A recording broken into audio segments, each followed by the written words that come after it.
Everyone, welcome to this channel. तो आज मैं यहाँ पे आपके सामने डिस्कस करने वाला हूँ इलेक्ट्रिक चार्ज एंड फील्ड के चैप्टर के कुछ इंपॉर्टेंट क्वेश्चंस जो टर्म 1 के लिए जो है इंपॉर्टेंट होने वाले हैं। तो आपको करना क्या है कि स्टार्टिंग से लेकर लास्ट तक इस वीडियो को देखना है और चैनल सब्सक्राइब नहीं किया है तो चैनल को सब्सक्राइब करना है, ओके। और वीडियो देखने के बाद पूरा स्टार्टिंग से लेकर लास्ट तक वीडियो को करना है लाइक। सवाल स्टार्ट करते हैं। Charges plus minus 20 nanocoulomb are separated by 5 millimeter. Calculate the magnitude of dipole moment. हम जानते हैं कि डायपोल में सेम मैग्नीट्यूड के ऑपोजिट नेचर के दो चार्जेस रखे होते हैं, इसलिए यहाँ पे प्लस माइनस लिखा गया है, प्लस 20 नैनोकूलम एंड माइनस 20 नैनोकूलम। तो हम जानते हैं कि इलेक्ट्रिक डायपोल क्या होता है। एक ऐसा सिस्टम है जहां पे एक नेगेटिव चार्ज और सेम मैग्नीट्यूड का पॉजिटिव चार्ज किसी फाइनाइट सेपरेशन पर रखे होते हैं। तो इस पूरे सिस्टम को इलेक्ट्रिक डायपोल कहा जाता है और एक क्वांटिटी होती है जिसे डायपोल मोमेंट कहा जाता है जो इसकी स्ट्रेंथ बताती है। तो इस डायपोल मोमेंट का मैग्नीट्यूड होता है चार्ज का magnitude into separation between them. मान लीजिए इनके बीच का सेपरेशन d है, सो q इनटू d ये डायपोल मोमेंट की वैल्यू हो जाती है। और डायरेक्शन ऑफ डायपोल मोमेंट जो होता है वो माइनस से प्लस चार्ज की तरफ होता है। तो ये एरो हमें डायपोल मोमेंट की डायरेक्शन बताता है। तो यहाँ पे हमें चार्ज दिया हुआ है, charge is 20 नैनोकूलम, 10 is raised to the power -9. Distance between them is 5 millimeter. So 5 into 10 to the power -3. Multiply आप इनको कर दीजिए. So it's 100 into 10 is raised to the power -12. So 10 to the power -10 coulomb metre आपको यहाँ पे dipole moment का magnitude मिल जाता है। कुछ फॉर्मूले आपको याद होने चाहिए। जैसे डायपोल मोमेंट की बात करते हैं, यदि डायपोल मोमेंट की बात करें तो डायपोल यदि इस तरीके से रखा है, डायपोल मोमेंट है P के बराबर, एक्सिस पर कोई पॉइंट है और यहां से जो डिस्टेंस है सेंटर से एक्सिस पे उस पॉइंट की वो r के बराबर है। तो इस पॉइंट पर इलेक्ट्रिक फील्ड होता है E axial position, E axial के बराबर, जिसकी वैल्यू होती है 2kp डिवाइडेड बाय r3। यदि मान लीजिए इसकी इक्वेटोरियल पोजीशन पे कोई आपसे पूछ रहा है कि इलेक्ट्रिक फील्ड कितना होगा, तो यहाँ पे इलेक्ट्रिक फील्ड हम बता सकते हैं। यदि r डिस्टेंस पे इलेक्ट्रिक फील्ड पूछा है तो इलेक्ट्रिक फील्ड पीछे की तरफ होता है, इसे E इक्वेटोरियल कहा जाता है और इसकी मैग्नीट्यूड होता है kp डिवाइडेड बाय r3। ये इलेक्ट्रिक फील्ड के सारे फॉर्मूले हो गए। अब पोटेंशियल के जो फॉर्मूले हैं वो भी आपको याद होने चाहिए कि मान लीजिए आपके पास ये डायपोल है, डायपोल का मोमेंट जो है P के बराबर है और इसके सेंटर से एक लाइन बनाऊं मैं एंगल थीटा पर और r डिस्टेंस दूर एक पॉइंट है, मान लीजिए point let's say A।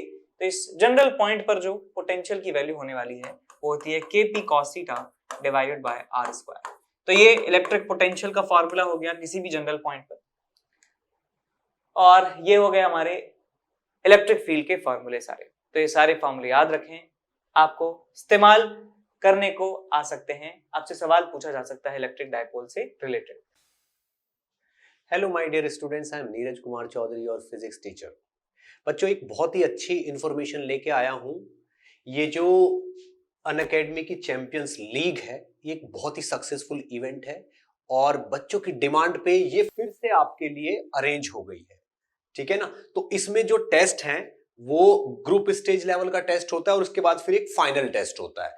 Group stage level का टेस्ट 14 नवंबर को है, 21 नवंबर को है, जिसमें 25 क्वेश्चन होंगे और ये शाम के टाइम 5 to 6 PM होगा।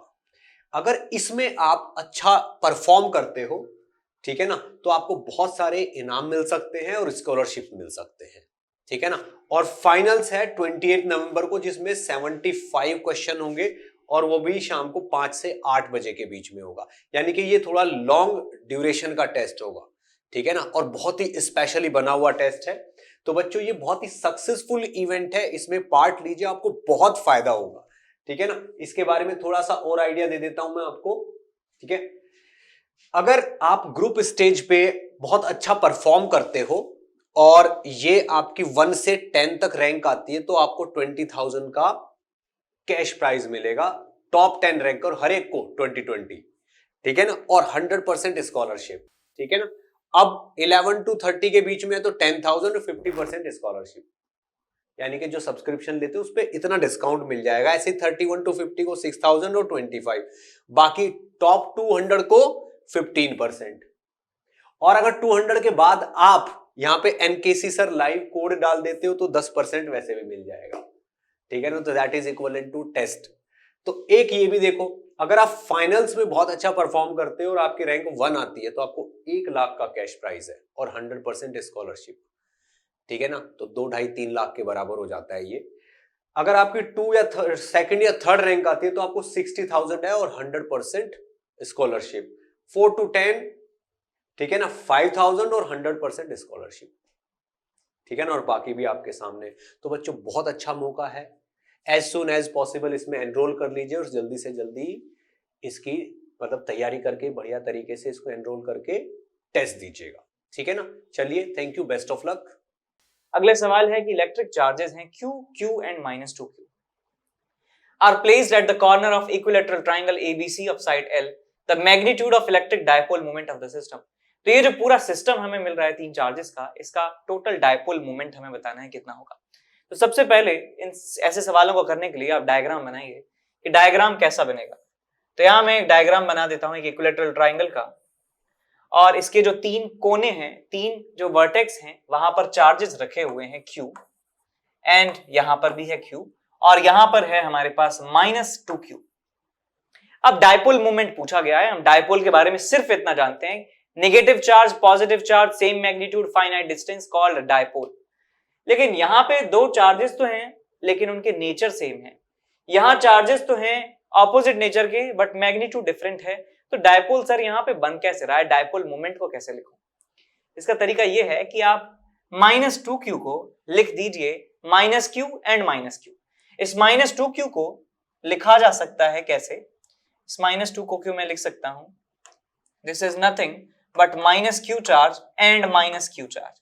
2 चार्जेस -Q के रखे हैं, टोटल समीशन कितना होगा -2Q के बराबर, ठीक है। मैं कहूं कि मेरे पॉकेट में 20 रुपए हैं, या मैं कहूं कि मेरे पॉकेट में 10-10 रुपए के 2 नोट हैं, so it's the same thing, है ना। जैसे मेरे पॉकेट में कुछ नहीं है, वैसे खाली है। तो यहां देखिए ये और ये एक डायपोल मोमेंट का निर्माण कर रहे हैं। डायपोल जो है ये बना रहे हैं, माइनस चार्ज और plus charge, same magnitude opposite nature का। सिमिलरली ये और ये जो है एक डायपोल बना रहे हैं। सो माइनस से प्लस की तरफ एक डायपोल मोमेंट बन गया इस तरफ। Let's say this called P1 का वैल्यू कितना हो जाएगा Q into L, separation between them is L। एक डायपोल हो गया माइनस से प्लस की तरफ कुछ इस तरीके से, और इसका डायपोल मोमेंट हो गया हमारे पास Q into L के बराबर। दोनों ही डायपोल मोमेंट बराबर हैं, एंगल बीच का कितना है 60 डिग्री के बराबर है। तो 2 वेक्टर्स हैं हमारे पास जिनका मैग्नीट्यूड Q into L के बराबर है, angle between them is 60 degree. तो इनका रिजल्टेंट निकालने का फॉर्मूला आप जानते हैं कि 2 वेक्टर जिनके बीच में एंगल थीटा के बराबर है, मैग्नीट्यूड निकाला जाता है उनका रिजल्टेंट का, that is a1 square plus a2 square plus 2a1 a2 cos theta के बराबर। तो यहां पे मैं लिख सकता हूं दैट QL का स्क्वायर प्लस QL का square plus 2 times QL into cos 60 degree. तो यहां पे आपको मिल जाएगा QL का स्क्वायर प्लस QL का स्क्वायर प्लस 2 टाइम्स QL का स्क्वायर, और cos 60 कितना होता है 1/2 के बराबर, 2 से 2 चला गया, 1 times QL square 1 times QL square 1 times QL square, so total हो जाएगा 3 टाइम्स QL का स्क्वायर का अंडर रूट ले लीजिए तो आपको मिल जाएगा अंडर रूट ऑफ 3 QL के बराबर। This is the total dipole moment of the whole system. Answer कितना आ जाएगा C के बराबर, ऑप्शन नंबर C, ठीक है। अगले सवाल की तरफ चलें, question number 33। What is the angle between the electric dipole moment and the electric field strength due to it on the equatorial line? Equatorial line पर आपको बताना है कि angle between electric dipole moment and electric field strength. अच्छा, तो ये हमारे पास एक डायपोल है जिसका डायपोल मोमेंट है P। डायरेक्शन आप देख ही सकते हैं, यहां से यहां की तरफ है, ये डायपोल मोमेंट का डायरेक्शन है। इक्वेटोरियल पॉइंट का मतलब होता है कि ये इसके सेंटर से परपेंडिकुलर डायरेक्शन में, perpendicular to this dipole moment, हम एक लाइन बनाए तो इस लाइन को कहा जाता है इक्वेटोरियल लाइन। इक्वेटोरियल लाइन, और इस इक्वेटोरियल लाइन पर कोई भी पॉइंट है उसे इक्वेटोरियल पॉइंट आप कह सकते हैं। इस इक्वेटोरियल पॉइंट पर इलेक्ट्रिक फील्ड का जो डायरेक्शन होता है वो इस डायपोल मोमेंट के ऑपोजिट डायरेक्शन में होता है। सो इलेक्ट्रिक फील्ड होगा इस तरफ, मैग्नीट्यूड होगा 2kp by r cube, sorry kp by r cube के बराबर, kp बाय r क्यूब के बराबर इसका मैग्नीट्यूड होगा इलेक्ट्रिक फील्ड का। तो इलेक्ट्रिक फील्ड है इस तरफ, डायपोल मोमेंट है इस तरफ, पैरेलल इसे मैं यहाँ पे शिफ्ट कर सकता हूं। तो यहाँ आप देख लीजिए, यदि मैं इलेक्ट्रिक फील्ड को शिफ्ट कर देता हूं पैरेलल यहाँ पे, ये इलेक्ट्रिक फील्ड है, ये डायपोल मोमेंट है, एंगल कितना हो गया बीच में 180 डिग्री के बराबर। तो angle between the electric field at equatorial point and dipole moment is 180 degree. तो ऑप्शन हमारे पास सी आप टिक कर सकते हैं। समझ गए आप? कोई दिक्कत? चलें आगे। चलिए अब अगले सवाल की तरफ चलते हैं। नेक्स्ट क्वेश्चन हमारे पास है question number 34। Let EA be the electric field due to dipole in its axial plane distant L, यानी L दूरी पर एक्सियल पोजीशन पे कोई पॉइंट है, वहां पे इलेक्ट्रिक फील्ड की बात कर रहे हैं। तो हम जानते हैं कि एक्सियल पॉइंट पर इलेक्ट्रिक फील्ड का फॉर्मूला होता है EA is equals to 2kp divided by r cube. यहाँ पे डिस्टेंस L के बराबर है, तो यहाँ पे L क्यूब में से लिख सकता हूं। And EQ be the field in the equatorial plane distant L, then the relation between EA and EQ will be equal to। तो ये L है, L डैश गलती से लिख गया है, this is also L, this is also L, same है length. तो मैं इक्वेटोरियल प्लेन पर बता सकता हूं कि जो इलेक्ट्रिक फील्ड का जो मैग्नीट्यूड होगा that will be Kp divided by L cube. अब आपसे रिलेशन पूछा गया है, क्या रिलेशन होगा? तो मैं यहाँ पे Kp बाय L क्यूब को Kp बाय L क्यूब को लिख सकता हूं EQ के बराबर। तो आपको मिल जाएगा EA is equal to 2 times EQ। तो आप ऑप्शन चेक कर सकते हैं, EA is equal to 2EQ में। तो यहाँ पे सी ऑप्शन आपका सही हो जाता है। इसके बाद चलते हैं अगले सवाल की तरफ। सवाल है हमारे पास, एक इलेक्ट्रिक डायपोल है, डायपोल मोमेंट है इतना, aligned at 30 degree with the direction of uniform electric field of magnitude this, calculate the magnitude of torque acting on the dipole. तो ये बात मैग्नेटिज्म वाले चैप्टर में ही बताई थी, पिछले लेक्चर में ही बता चुका हूं ऐसा सवाल। तो देख लीजिए कैसे करते हैं सवालों को। मान लीजिए आपके पास एक इलेक्ट्रिक फील्ड है इस दिशा में, इस डायरेक्शन में यूनिफॉर्म इलेक्ट्रिक फील्ड आपको दिया हुआ है, यूनिफॉर्म इलेक्ट्रिक फील्ड दिया हुआ है, और कोई डायपोल यहाँ पे एंगल बनाता है थीटा के बराबर इलेक्ट्रिक फील्ड से। ये इलेक्ट्रिक डायपोल है आपका, दिस इज इलेक्ट्रिक डायपोल, और इलेक्ट्रिक डायपोल का जो एंगल है इलेक्ट्रिक फील्ड के साथ वो एंगल थीटा के बराबर है। तो इस डायपोल पर इस तरीके से टॉर्क लगता है। अच्छा, फोर्स की यदि बात कर दें तो नेट फोर्स इस पर 0 के बराबर होगा। सर क्यों होगा 0 के बराबर? बिकॉज यहाँ पे नेगेटिव चार्ज होगा कोई, यहाँ पे पॉजिटिव चार्ज होगा कोई। पॉजिटिव चार्ज के ऊपर इलेक्ट्रिक फील्ड की डायरेक्शन में एक फोर्स लगेगा और नेगेटिव चार्ज के ऊपर इलेक्ट्रिक फील्ड के ऑपोजिट डायरेक्शन में फोर्स लगेगा। बिकॉज चार्जेस के मैग्नीट्यूड बराबर हैं, इलेक्ट्रिक फील्ड हर जगह सेम है, तो फोर्स जो यहाँ पे लगेगा उतना ही फोर्स यहाँ पर लगेगा। तो ये दोनों फोर्सेज जो हैं कैंसिल आउट हो जाने वाले हैं। इसका मतलब समझ गया कि नेट फोर्स इस डायपोल पर 0 के बराबर है। अब बात करते हैं टॉर्क की। टॉर्क का जो फॉर्मूला होता है Pe sin थीटा के बराबर होता है, और यदि हम वेक्टर की बात करें तो टाउ वेक्टर जो है P क्रॉस E के बराबर होता है। और टॉर्क इस तरीके से काम करता है जिससे ये जो डायपोल है, ये इलेक्ट्रिक फील्ड से अलाइन हो जाए, या कह सकते हैं कि इलेक्ट्रिक फील्ड की डायरेक्शन में ये जो है आ जाए। इस तरीके से टॉर्क इसके ऊपर एक्ट करता है। यदि मान लीजिए मैं ऐसे रखता हूं तो टॉर्क इस तरीके से लगेगा जिससे ये ऐसे हो जाए, और मान लीजिए ये डायपोल इस तरीके से होता तो टॉर्क लगता कुछ इस तरीके से जिससे ये डायपोल अंत में ऐसे हो जाए। ऐसे रखेंगे तो भी टॉर्क ऐसे लगेगा जिससे ऐसे अलाइन हो जाए। यदि मैं इसको ऐसे रखूंगा तो भी टॉर्क ऐसे लगेगा कि अंत में ये ऐसे हो जाए। तो यूनिफॉर्म इलेक्ट्रिक फील्ड में कोई डायपोल रखा होता है तो कोशिश यही रहती है इलेक्ट्रिक फील्ड की कि इसको भाई अलाइन करवा दो, अपने जैसा बना दो। ठीक है, तो यहां पे हमसे सिर्फ पूछा गया है P क्रॉस E या Pe sin थीटा के बारे में। तो हमें डायपोल मोमेंट का मैग्नीट्यूड पता है 4 × 10 is raise to the power -9। Electric field का मैग्नीट्यूड है 5 × 10 is raise to the power 4, और साइन थीटा जो है sin 30 वो आ जाएगा आपके पास 1/2। तो ये आपके पास टॉर्क का मैग्नीट्यूड आने वाला है। तो यहाँ 2 से ये चला गया 2 टाइम्स, और आपको मिलेगा यहाँ पे 10 × 10 is raise to the power -5, तो आपको मिलेगा 10 टू द पावर -4। ये न्यूटन मीटर में आपको टॉर्क मिलने वाला है। So 10 to the power -4 Newton meter will be the torque acting on that dipole। समझ गए? भूलेंगे तो नहीं। अब आगे बढ़ जाते हैं। The dipole moment of a dipole in uniform electric field is P.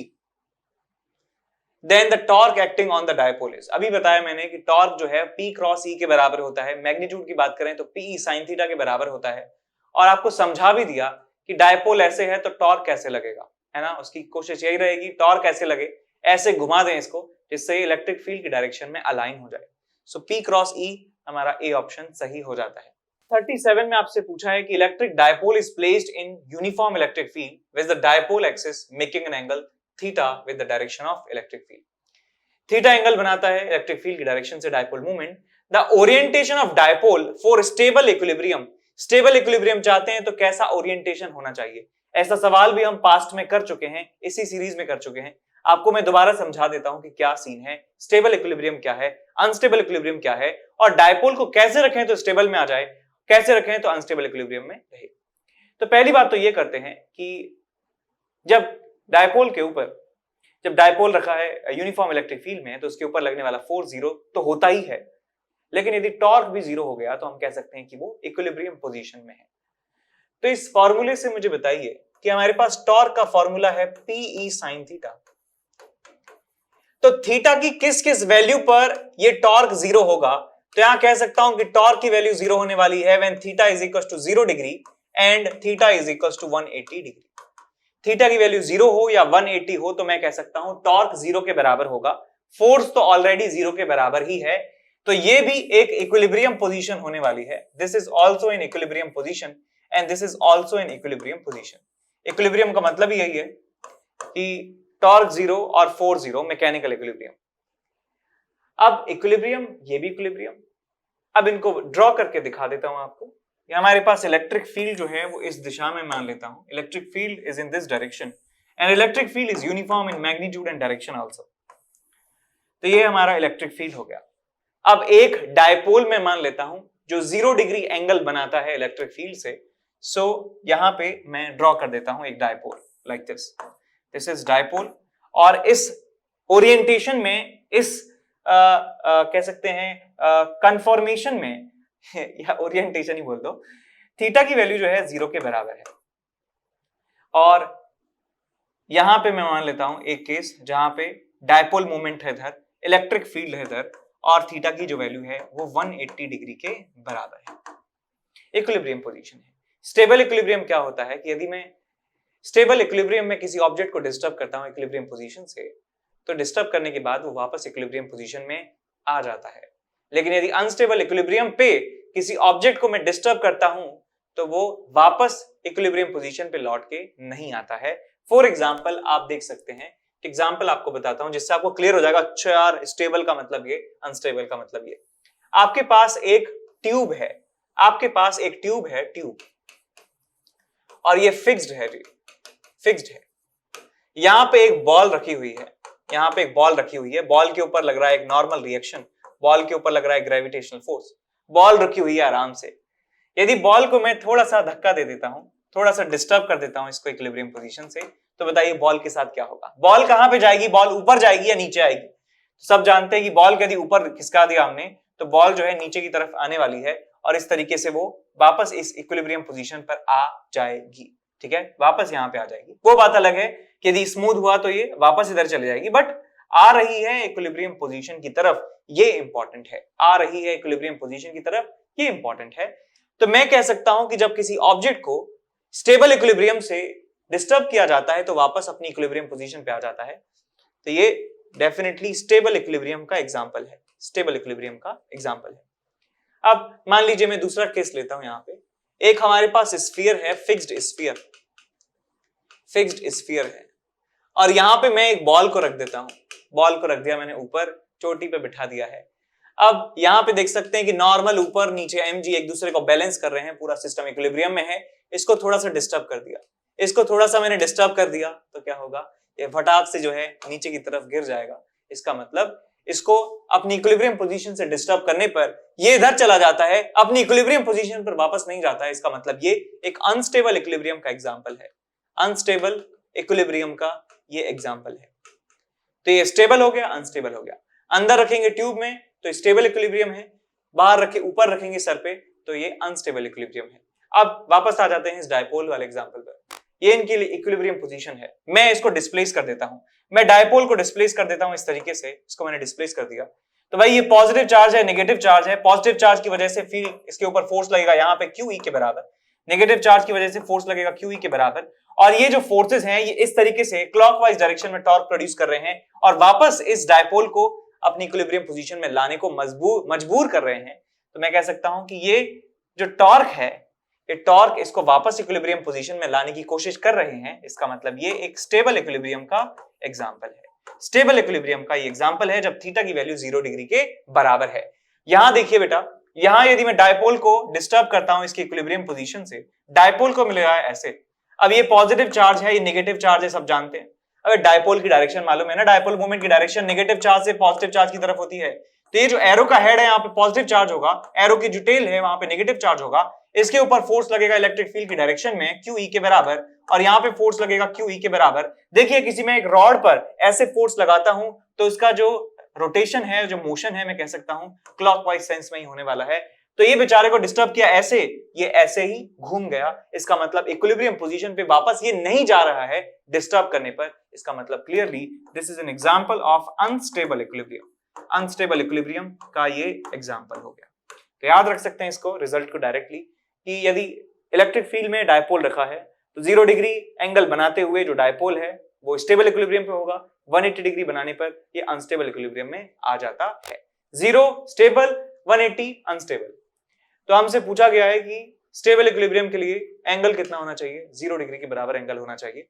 तो आई होप आपको ये समझ में आया। ठीक है, समझ में आया तो प्लीज लाइक जरूर दबा के जाना। इसके बाद अगले सवाल की तरफ चलें। इलेक्ट्रिक फ्लक्स इमिनेटिंग का मतलब है कि बाहर निकल रहा है through a surface element ds is equal to 5 i cap. हमारे पास एक छोटा सा एरिया वेक्टर है, समथिंग लाइक दैट, और इस एरिया वेक्टर का मैग्नीट्यूड है हमारे पास 5 यूनिट, और इसका डायरेक्शन है हमारे पास i कैप। 5 i कैप जो है इसका एरिया वेक्टर। इलेक्ट्रिक फील्ड इस पूरे रीजन में है इस तरीके से 4 i cap plus 4 j cap plus 4 k cap. तो हमें बताना है कि फ्लक्स कितना पास होगा, फ्लक्स कितना पास होगा। तो भाई मैं कह सकता हूं कि जो फ्लक्स होगा छोटा सा, that will be E dot ds, that will be E dot ds। तो इलेक्ट्रिक फील्ड और ds वेक्टर का जो है आप ले सकते हैं क्या, डॉट प्रोडक्ट ले सकते हैं। तो हम जानते हैं कि डॉट प्रोडक्ट जब हम लेते हैं i कैप j कैप में, तो i कैप वाले आपस में मल्टीप्लाई हो जाते हैं, j कैप वाले आपस में मल्टीप्लाई हो जाते हैं, k कैप वाले आपस में मल्टीप्लाई हो जाते हैं। यहाँ पे j कैप और k कैप का कोई कंपोनेंट नहीं है। इसका मतलब यहाँ पे 4 into 0, 4 into 0, 4 into 5 हम लिखेंगे। सो 4 into 5 आंसर आ जाएगा हमारे पास 20 यूनिट्स के बराबर। सो 20 यूनिट्स के बराबर फ्लक्स यहां से पास होने वाला है। तो ऑप्शन नंबर बी जो है हमारा सही हो जाएगा। आगे बढ़ जाते हैं, अगला सवाल है हमारे पास, what is the nature of अच्छा एक ही है, what is the nature of Gaussian surface involve in Gauss law of electrostatics. Gauss law जानते हैं इलेक्ट्रोस्टैटिक्स में, that E dot ds vector का close integral is equals to q enclosed divided by epsilon. किसी भी close surface से पास होने वाला जो टोटल फ्लक्स है वो enclose charge upon epsilon not के बराबर होता है। तो यहाँ पे जो ds वेक्टर है, ये वेक्टर है, एरिया जो है वेक्टर की फॉर्म में लिया जाता है। सो वेक्टर हुआ हमारा आंसर। सवाल है Gaussian surface for calculating electric field due to charge distribution. कोई भी एक चार्ज डिस्ट्रीब्यूशन है उसकी वजह से इलेक्ट्रिक फील्ड कैलकुलेट करना है गॉस लॉ की सहायता से। हमने किया भी है, पॉइंट चार्ज की वजह से किया है, लाइन चार्ज की वजह से किया है, स्फीयर की वजह से किया है, स्फीयर के अंदर किया है, स्फीयर के बाहर किया है, कंडक्टर की वजह से किया है, तो बहुत सारे हम कर चुके हैं, सिलेंडर की वजह से किया है। अब पूछ रहा है आपसे कि गॉसियन सरफेस के बारे में कुछ बताइए। तो पहला ऑप्शन कहता है कि any surface near the charge distribution लेना है। तो गॉसियन सरफेस चार्ज के नियर लेना है ये जरूरी नहीं है, आप दूर भी ले सकते हैं, आप कितना भी दूर ले सकते हैं गॉसियन सरफेस को। तो ये कोई जरूरी कंडीशन नहीं है। ऑलवेज अ स्फेरिकल सरफेस बिल्कुल गलत है, क्योंकि हमने लाइन चार्ज के लिए हमने एक सिलेंडर जो है उसका इस्तेमाल किया था, एक पिल बॉक्स का इस्तेमाल किया था। तो स्फेरिकल गॉसियन सरफेस हमेशा लेते हैं, ये गलत है। ठीक है, हम स्फेरिकल सिमेट्री वाले जो ऑब्जेक्ट हैं, जैसे एक पॉइंट चार्ज है या हमारे पास स्फीयर है, तब हम एक स्फेरिकल गॉसियन सरफेस का इस्तेमाल करते हैं, वरना हम दूसरा भी ले सकते हैं। तो एक गलत, तो बी ऑप्शन गलत है। सी पे क्यों मैंने क्लिक कर दिया, बी गलत है। ठीक है, असिमेट्रिकल क्लोज सरफेस, ठीक बात है, क्लोज सरफेस है, बिकॉज गॉस लॉ में क्या होता है, क्लोज इंटीग्रल होता है E डॉट ds का। तो इसका मतलब हम एक क्लोज सरफेस लेते हैं, ऑफ कोर्स वो इमेजिनरी होती है, containing the charge distribution, 4 distribution को कंटेन करता है, ठीक है। At every point of which electric field has a single fixed value, बिल्कुल सही लिखा है यहाँ पे, बिल्कुल सही लिखा है। हम एक ऐसा गॉसियन सरफेस, ऐसा इमेजिनरी सरफेस चूज करते हैं जिसके हर एक पॉइंट पर इलेक्ट्रिक फील्ड या तो 0 हो या फिर एरिया वेक्टर के परपेंडिकुलर हो या फिर उसका मैग्नीट्यूड हर जगह कांस्टेंट हो। मतलब इन सब का एक ही हुआ कि मैग्नीट्यूड कांस्टेंट होना चाहिए हर एक पॉइंट पर। इस तरीके से गॉसियन सरफेस को चूज किया जाता है। जैसे लाइन चार्ज के लिए मैं आपको बता रहा था, तो लाइन चार्ज से जो डिस्टेंस है हर एक गॉसियन सरफेस के हर एक पॉइंट की, वो बराबर है।